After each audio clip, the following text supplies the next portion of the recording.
Good to go. Right, if I could just request everyone to be seated.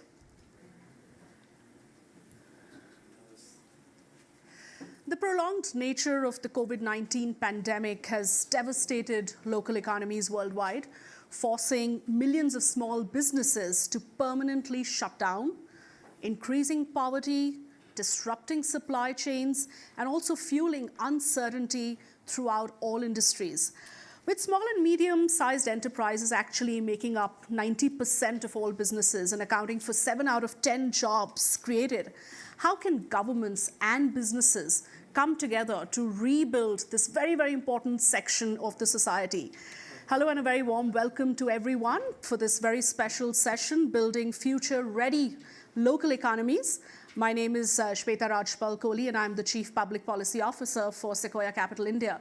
And it's indeed my privilege and honor to have this very diversified and relevant panel for this discussion today. Let me introduce the panelists.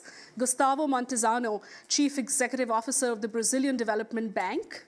Ria Mazumdar-Singhal, CEO of India's EcoWare Solutions. Ibrahim Al-Mojel, Chief Executive Officer of Saudi Industrial Development Fund, and Cherry Nursalim, Vice Chairman of Indonesia's Giti Group. And thank you all for joining us today for this session. Let me just kick it off by first getting a sense from our panelists on the relevance of the SME space within your respective countries and economies and regions. How important do you think the SME sector is, and how badly has it been hit? And if you could, substantiate that with either anecdotes or data in terms of what the pandemic has really meant for the SME sector. Why don't we start with you, Montezano? Sure. Good afternoon. Just before I start speaking about SME, just 1 minute about BNDES. We're the Brazilian National Development Bank. We are a wholesale bank. We don't have retail. However, we are fully present on the SME market in 2 ways. First, to own lending, so we lend to local institutions that lend to the SME business. And secondly, managing federal funds that guarantees credit. As of today, you have roughly $170 billion in Brazil for SME credit, according to our central bank, from which roughly 20% passes through BNDES hands. So we have quite a broad view on the systems without being present at the last mile. And I can tell you that the pandemic was a challenging time, of course, but it was a big learning for we in Brazil on how to treat and how to deal with SME. Just a high-level figure, if you compare Feb 2020 to Feb 2022, the total credit for SME in Brazil grew 50%. Basically because the government responded to the urgency, put in place a guarantee fund, something that is common elsewhere, in Brazil not so much, and the results were impressive. So during the pandemic, we grew 50% in 2 years of credit to SME. And when we speak about SME, I like to split in both groups, the formal SME and the informal SME, which in Brazil accounts to roughly 30% of our workforce, the informal ones. So I'll stop here so we can... So the informal, you're saying, is 30% of 30% of the workforce, yeah. Ria, you represent and work with a large section of the SME within India. Share with us what you think the pandemic has meant for this space. So Shweta, I mean, it goes without saying that the SMEs are the backbone of the Indian economy, right? From the perspective of job creation, social development, I mean, there's a great impact that SMEs have. And we are an SME. I think, at EcoWare, fortunately for us, we're in the sustainable packaging space. And what the pandemic did was make disposable equate to hygiene, right? So everyone wanted something that was single use. And EcoWare became even more pertinent. Products like EcoWare became even more pertinent. But what we did see was, I think, a lot of women-led enterprises that did suffer because of the lack of access to capital, funding. And I think that is something that was unfortunate. And I think that, we could do more for, basically, from an SME perspective, for sure. Great. Rahim. Your thoughts overall on the SME space and how it's been impacted by the pandemic? So I think it's been a tough time for SMEs over the last 2 years, whether it's the pandemic or the recent change in the economic landscape. So there are 3 challenges they're facing. First, the increased complexity which we noticed in the pandemic. So a challenge that will happen in China impacts the supply chain in Brazil. Right. And that complexity, SMEs are not ready to deal with it. Second is finance. Over the last 3 or 4 decades, we didn't go through a prolonged period of high inflation and liquidity leaving the market. So even with the pandemic, there was more injection of liquidity. Now, with all what we are hearing, if this high inflation, high interest rate is going to continue, we don't have the expertise or talent, especially within SMEs, to deal with liquidity being left out. Third, which I think is the toughest, is access to talent. Right. With the increased competitiveness and increased access that was brought in by digital workplace, it's wonderful, but also means the large companies can compete with SMEs wherever they are in accessing talent. So the requirement to upskill talent and upskill the firms themselves has been a challenge. And technology is the way to address that. Right, I'll come to the role that technology is going to play, but first, to Cherry, your thoughts again on the overall impact that the SME sector has seen during the pandemic. Thank you. I think, I come from a private sector, a GT group, and I think working with SMEs has been in our DNA, and I think we have started collaborations because we believe that they are the co-creation of the market. They co-create the market with us. And example is we are in the business of manufacturing, for example, tire business. We're also in the real estate as well as in retail. And in each of this area, our model is working with SMEs. So we have exported together with them supporting how they can outreach the export market, as well as supporting them in capacity building. For example, in the COVID times, there's a lot of unemployed, and we actually, whether it is young people, whether it is retirees, we actually create like auto shops, repair shops, and we do training. And then we actually finance those shops, and it's movable. So they can actually become their own SMEs and become their own. And we have developed applications. I think you wanted to talk on the technology later, but we do have developed a system where we actually will grow with our SMEs and having also winning awards on big data as well as digital working together. Also, we are now looking at apart from capacity building, finance, also on the climate front, right, how we can work with SMEs to support that. I think I was the vice chairman of ICC, and we have developed a digital blockchain platform on traceability and others. So we are working, the holistic way. Right, and I think every crisis presents with it an opportunity, and I think that's something we would love to focus on, that, while everyone's been hit very badly during the pandemic, is there an opportunity here? Are we already seeing solutions, like some of you are mentioning, come to the table that are actually going to help move to what quote unquote we're saying a future-ready economy, or a future-proof economy? But before we talk about what that future-ready and future-proof should be, I think one thing that everyone seems to have touched upon, gently at least, is technology and the power of technology, and how technology is going to play that key role. So let's jump straight into that. And Ibrahim, you talked about it, and try and understand why you believe that in a post-pandemic world, technology will be that key tool for SMEs to help ride through this crisis. So let's begin by acknowledging that SMEs are challenged to access technology. There is a real challenge they're facing in accessing technology, and there need to be a collective effort to help them access it. A recent report by WEF, December 2021, said that only 27% of SMEs that were surveyed improved during the pandemic. Right. Where we all, even households, improved, SMEs, only a quarter did. Technology is important for them in 3 ways. It increases competitiveness by increasing data, transparency, reduces costs, but it also gives them access to a market where they can be competitive in a niche product, but now that niche can be global, so it can increase that market, despite it being a niche product. Second, access to finance. The development of fintech, blockchain, despite the challenges, promises to reduce the cost of transaction, access to finance from retail and other sources of financing that they didn't have access to before, would reduce the cost of financing for them. And third is to attract talent.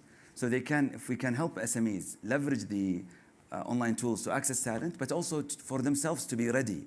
The new workforce is not comfortable being digitally native, used to a supercomputer in their hand, and going to work to just input data or move paper.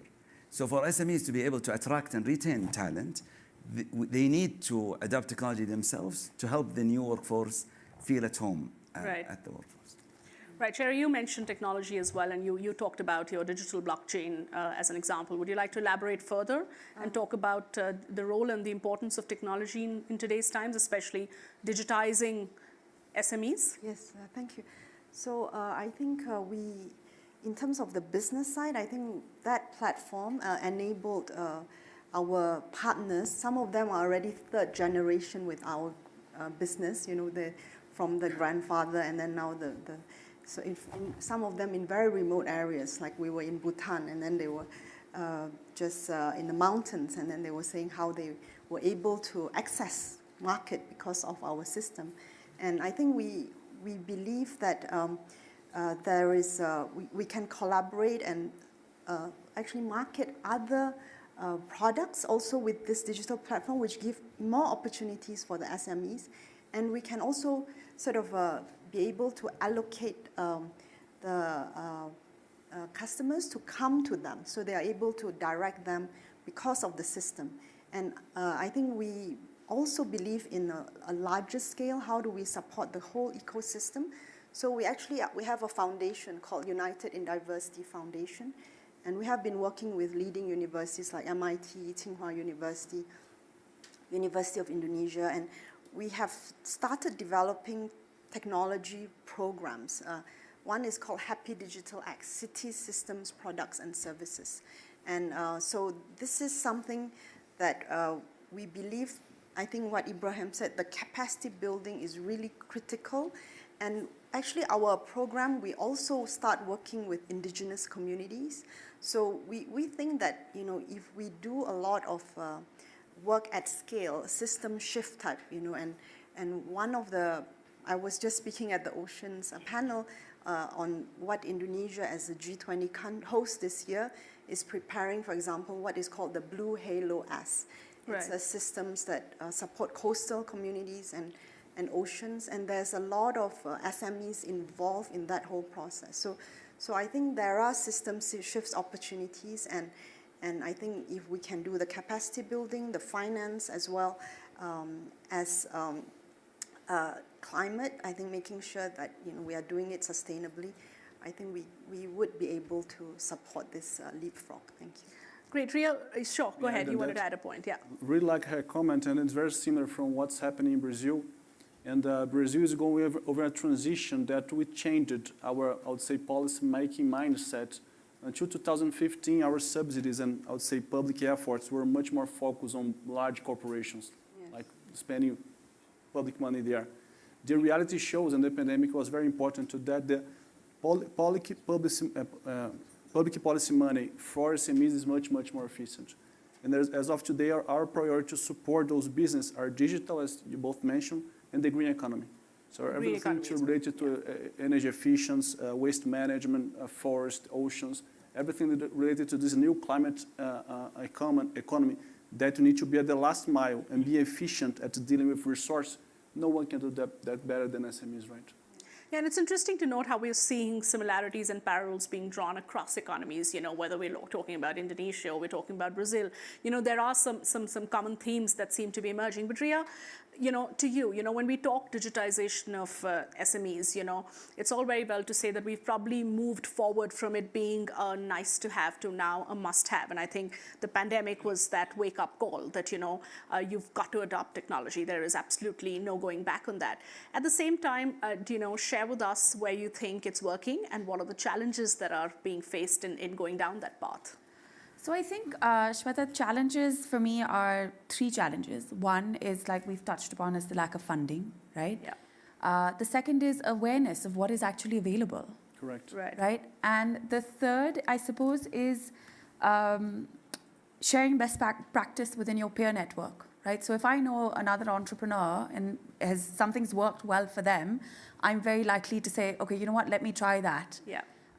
Or let me learn, and you kind of, it just quickens the process, right? So I think those are 3 key challenges. And look, we're all aware that technology helps us work efficiently, and we see the benefit of it, but I come from a manufacturing space. So technology is not always just digital, right? For me, yes. it means multiple things. And when you look at a digital perspective, yes, it is now, it's on tap, right? It's not an OPEX cost anymore. It's a CAPEX cost. It's cloud enabled.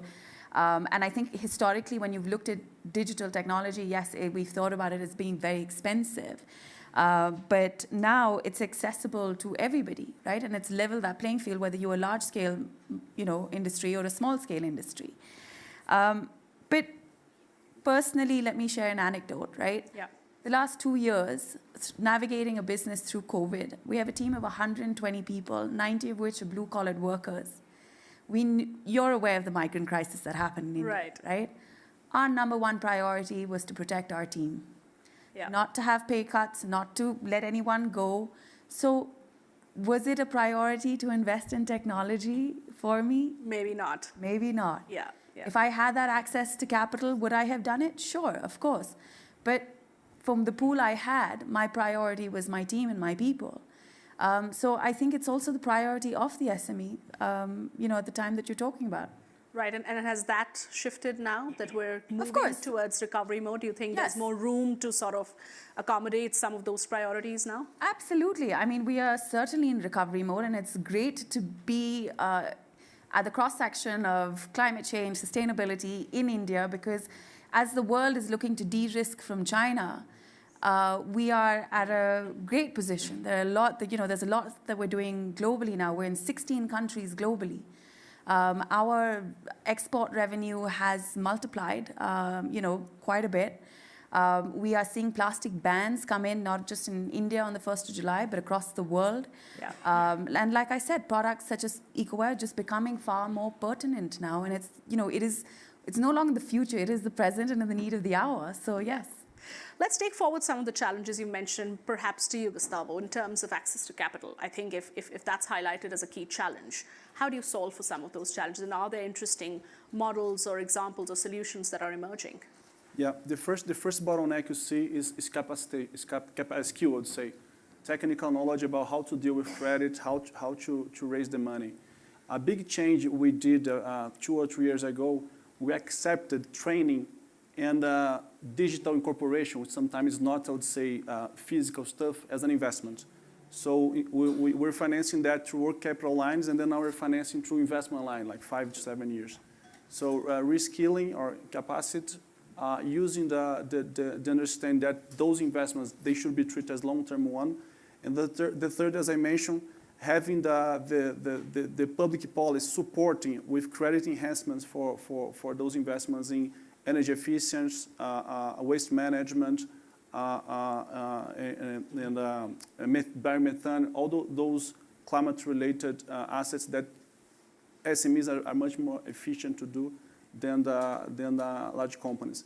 And another example that we had during the crisis as well, we had a lot of large companies stepping in and acting as an anchor for SMEs. Right. So they called us, the bank, and if you give me lines for us to lend to our suppliers and clients that are SME, could you benefit of some low rates and long tenors? And say yes. You just don't spread your supplier and vendor. You're working quite well. So this was an emergency line, and now it's becoming permanent, using as a large anchor, large companies as they want to capitalize the funds. Anyone else would like to take forward the funding theme as well as the access to capital?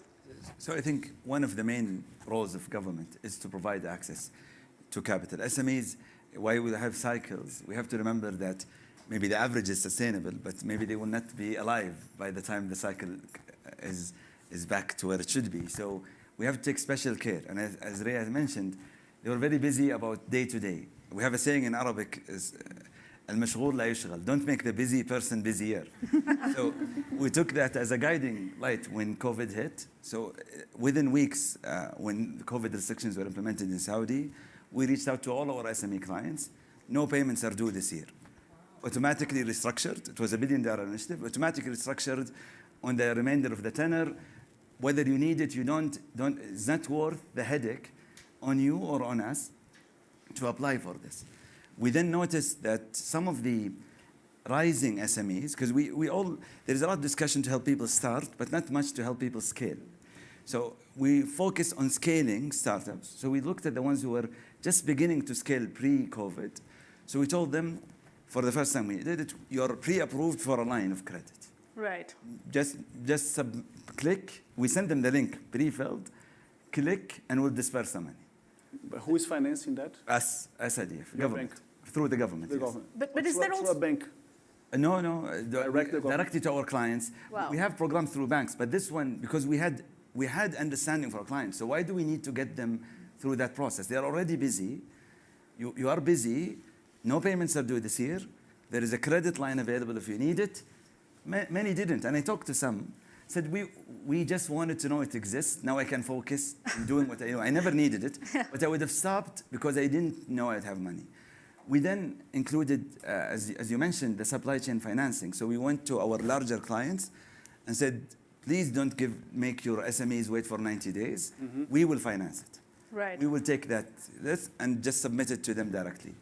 But I think the trick for all of this, again, if you think that don't make the busy person busier, she's worried about the 90 people, is using technology, honestly. So it's using technology. Having all of this readily available online, providing online services. Within 2 months, we issued fully digital contracts that are legally enforceable. So no one needs to come out of anything. They can get the loan, sign the contract, sign the mortgage of assignment, even the notes and mortgages, all digitally, legally enforceable digital contracts. Even the factory or the location visit, we did it through an update to the app. So making her life easy and doing her business while she's sitting at home or her office, I think is the most we can offer as a government or as a financial institutions. Right. Would you have ever done this had the pandemic not hit? No, we're alhamdulillah, we're ready because we began doing this. Right. But the acceleration and the ability to bring other stakeholders, so to convince the Ministry of Justice to make this fully was very easy after COVID. And as they say, there are decades when nothing happens, and then there are weeks when decades happen. So, exactly. I can show you my picture before and after COVID. And you can see the decades. Among other things that the pandemic has done to many of us. So,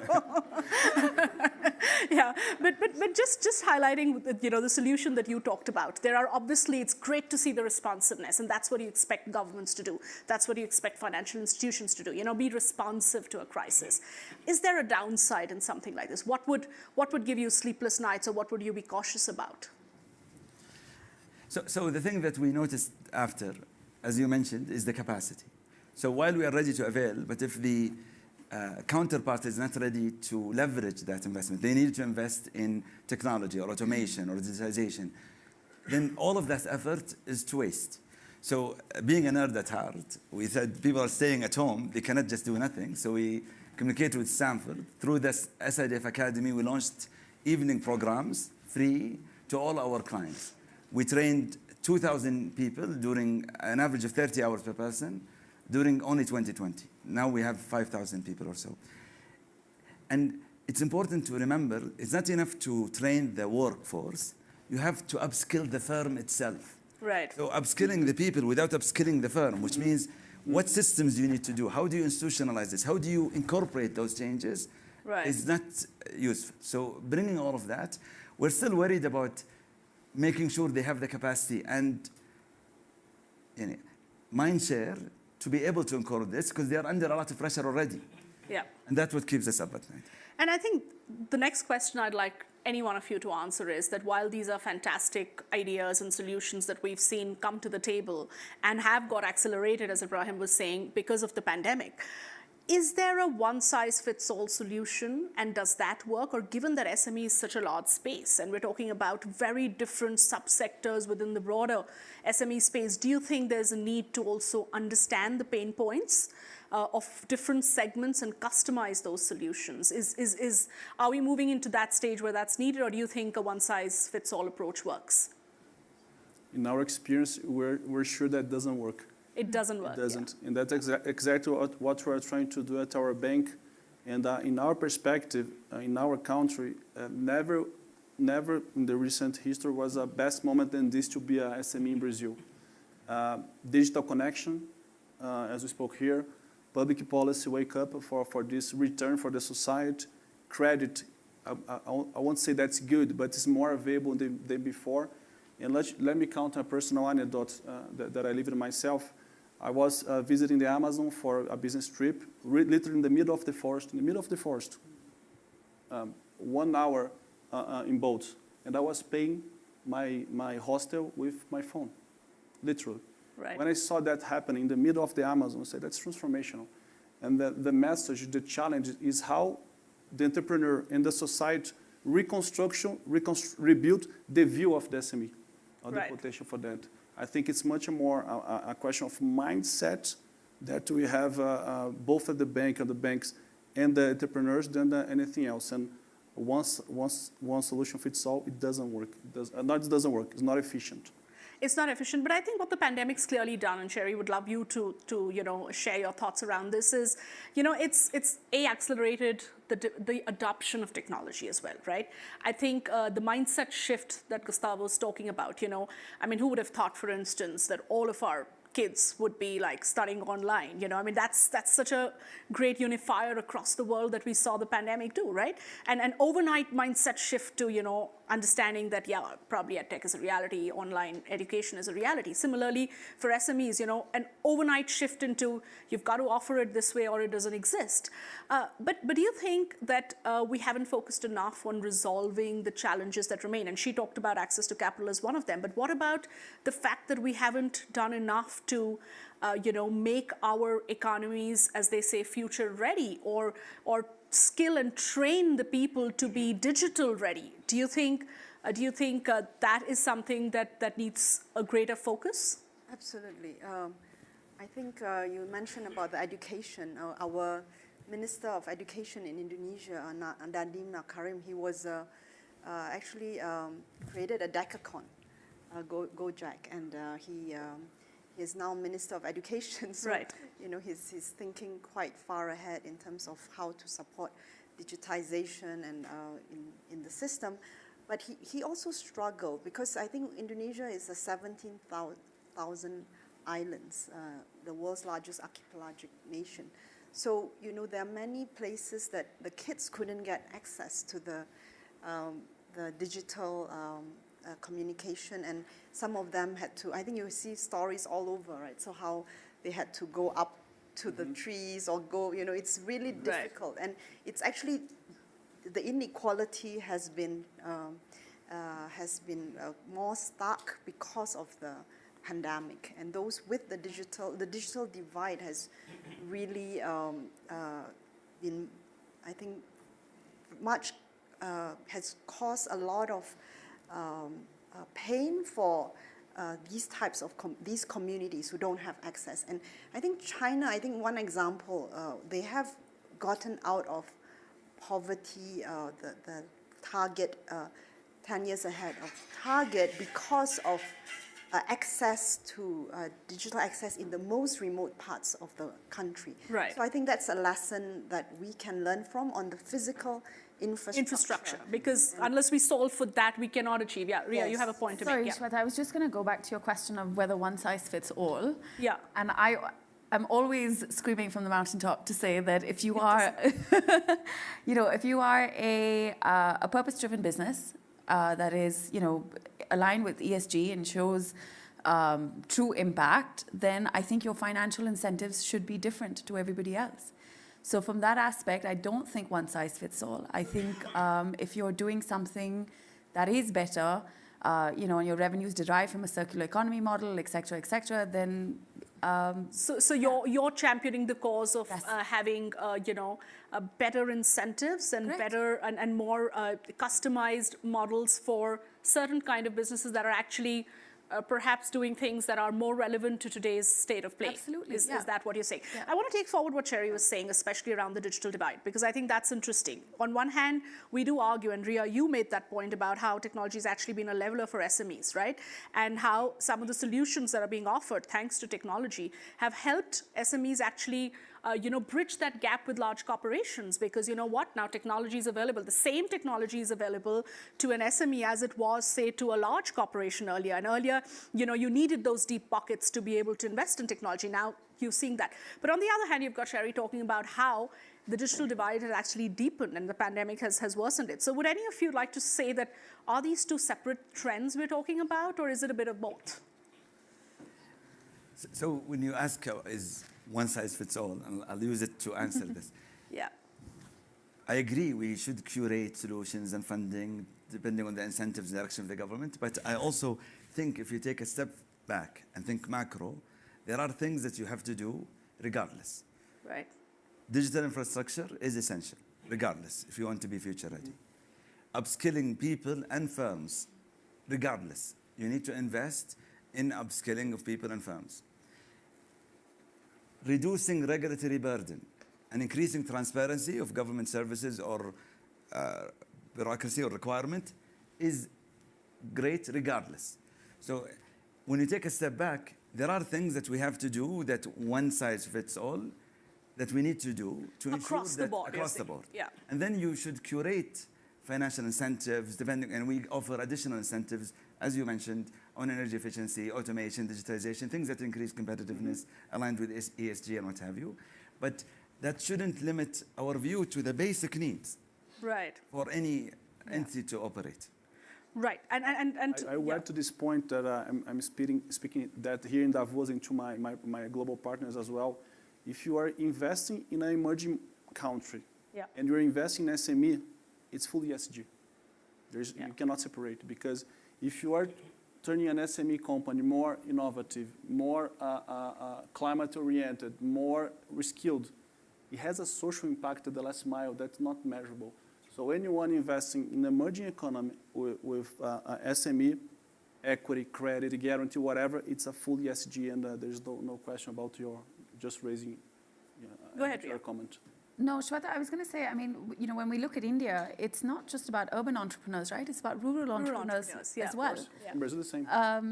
Same perhaps for Brazil or Saudi or for Indonesia. I think it's the same story across. In Brazil, you have the urban, the rural, and the forest entrepreneurs. Right. So I think that, yes, the digital divide is there. It's a bit of both. And in the last 2 years, we have been very cognizant of it. Right, so I think that we're trying to actively maybe bridge, but it exists. No, but the question, and a very pointed one to each one of you, is: has it worsened? I mean, the digital divide during the pandemic, or has tech emerged as an enabler? I think it's emerged as an enabler, and we're seeing it emerge as an enabler. In Saudi, it's emerged as an enabler, and it was reduced even in rural areas. The investment by the government, by the private sector, by the public themselves has been significant.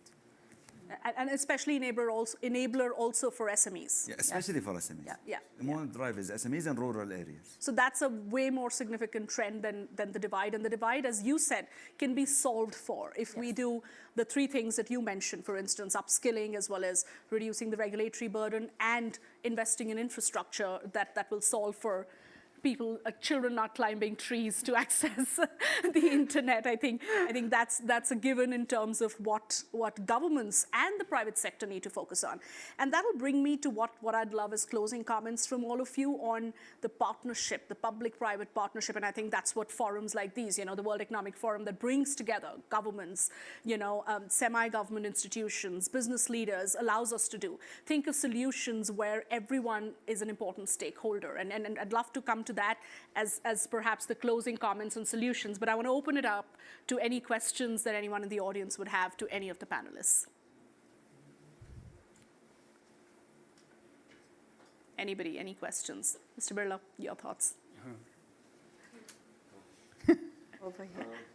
Well, I was just wondering about SMEs and their ability to attract digitally native talent that can actually put through and implement the digitization that is so required. can they actually attract the kind of talent that they need to, who are digitally native, and can they retain that talent after that? Good question. I think so. Yeah. And when you speak about SME, I would say digital interaction, usually is not something very sophisticated. Usually you take a younger person of your family or your relatives, and at 20 plus years, they can manage that if they're, I would say, barely trained, in our view, overall speaking.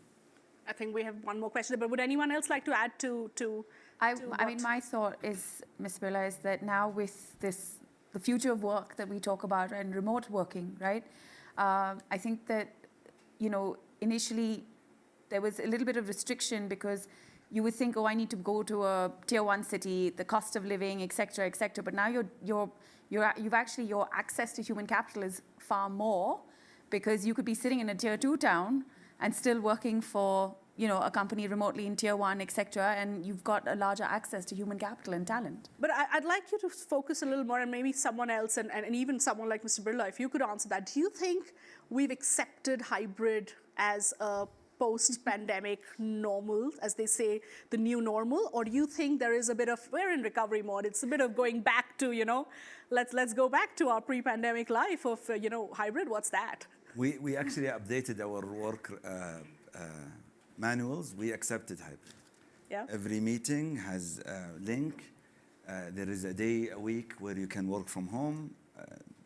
As part of your package, we updated the tools we give our employees, and it's part of life. Nice. Even for mothers and what have you, even the maternity leave was extended to include hybrid. So we don't have any meetings. You know, in Saudi today, there is no such thing as working hours in the government. It's 24 hours, but we accepted that post 5 p.m., the basic is online, not in person. Right. Interesting. And I love the point about there being no working hours. Right. I think we have another question there. Please go ahead. Thank you very much, Lamia Al-Haj from Oman. Thanks to all the esteemed panelists. My question is to Dr. Ibrahim. You shared with us an impressive model of how the Saudi government empowered the SMEs. My question is, do you think that goes back to having a big budget? Is it the government will? Is it a bit of both? I mean, it's an inspiring model, and we'd love to see that in other countries. So what's the secret to that empowerment? So I think it's, let's remember that this was mid-2020. No big budget then. Oil was, for the first time ever in the US, traded at negative rates. So the Saudi had multiple shocks. There is the health shock we all went to with an economic aspect that came with it, but also the government revenue shock because oil collapsed. So it wasn't because of that. It was because, in my mind, two things. We had a clear objective. We set a vision, and we're all measured on KPIs on achieving that. So we know that this is the target, and we have to go through the target. Second, there is a will to act. And despite revenue crashing, SIDF approved we approved loans 40% higher than the year before, and the year before was the highest on record.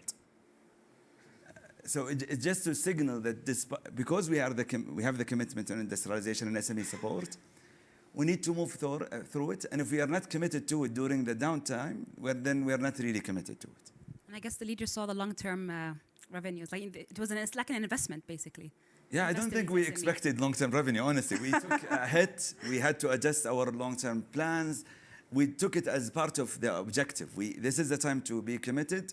We will figure out the financing over the next 3-4 years. No one expected a recovery for oil, but we took it through our adjusted plans. Thank you.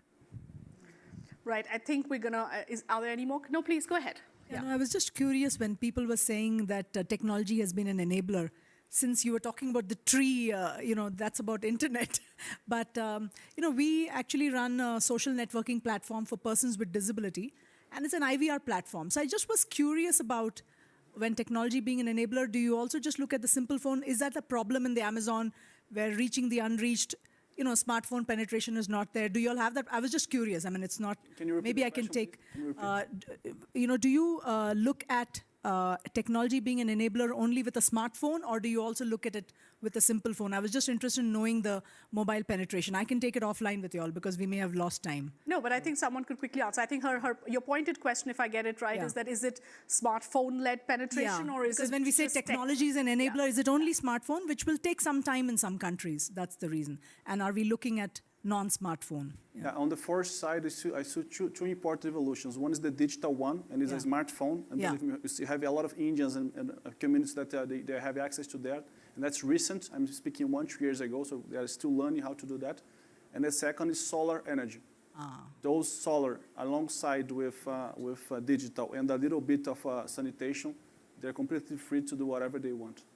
Thank you. Because I just think the non-smartphone also is a solution in terms of tech, till you get smartphone. Sure. I think in some economies it's going to be, a more phased approach as opposed to, and I think for instance, what's interesting in an economy like India is that we're actually seeing a lot of, entrepreneurs go for mobile first solutions. So we've actually played catch up to the developed world in a very big way because we're seeing, mobile first, interesting solutions that are coming up. So I think we're running out of time, and I do want to make sure that everyone gets some closing comments. 60 seconds on the prescriptive solutions of the public-private partnership that can help rebuild the SME sector.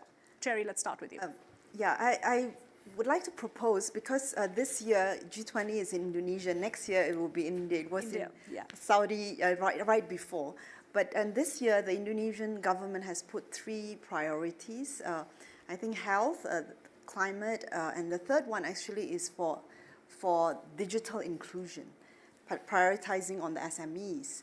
So, and I'm actually the advisor to the government of Indonesia on the climate aspects, and also I have a very deep passion, as you know, on the SME side. So is there a chance, maybe, we are all from the emerging developing countries, there's a proposition of a blended finance alliance. In fact, it just passed yesterday through the G20 Sherpa group. Right. So Indonesia is calling for this alliance, and there are actually opportunities of policies, philanthropy. There's a blended format. Let's scale up support for SMEs together, and maybe we could bring this panel forward to do something beyond just a talk, to actually concretely have some outcome. And actually, WEF reached out to me to work on impact and funding and SME. So, maybe we can do that together. Yeah, and I can see some, WEF officials here. I think everyone's clapping, and there's a big thumbs up coming to your solution. And WEF officials here, and now I think it's over to WEF to take forward your brilliant idea. But quick closing comments again from both of you. At Saudi right now, we are redesigning policies and incentives, and we see ourselves, for example, the development funds as an enabler for the private sector. So all innovative SMEs, you're welcome to come. We're happy to support. Come invest in Saudi. Wow, that was a perfect closing comment. Ria. Shweta, I would love to see the scaling of SMEs, right? We know the positive impact it has, the job creation, it needs to happen and be an ongoing priority. So like I said previously, financial incentives, can we reduce the GST and the taxation on products like EcoWare? Can we have large multinationals incorporate SMEs into their supply chain, right? It innovates, it helps them innovate, it helps SMEs scale. And I think, like what Ibrahim touched upon, can we reduce the hassle cost for SMEs, like whatever that means when you are thinking of developing technology? Right, perfect. That's that one. In our perspective, the summers that in Brazil was never a better moment to be an entrepreneur in SME as we are today, based on digital, based on sustainability, and everything that you are investing on SME in emerging markets is fully ESG. Nothing is better to allocate resource and capital that leaves impact on the last mile than an SME, and that's why I clap hands for help proposal. Right. Yes, and I think, in the interest of just wrapping up this conversation, we started on a not so happy note saying, just look at the impact that the pandemic has had on SMEs. And we're ending on a hugely positive and optimistic note of talking about various solutions that have emerged and how the crisis has actually become an opportunity, how technology has actually become an enabler. And now we're already talking about global solutions to a very local problem problem. And, you know, I think taking forward what you've said, that if economies could come together, we could see the G20 leadership come together, we could see ideas that would work across economies, and yet we could be more prescriptive in making it customized to offer solutions that would work for certain segments. I think that's the answer to rebuilding SMEs and making them more future-proof. So thank you all for being part of this panel and for sharing your insights. Thank you.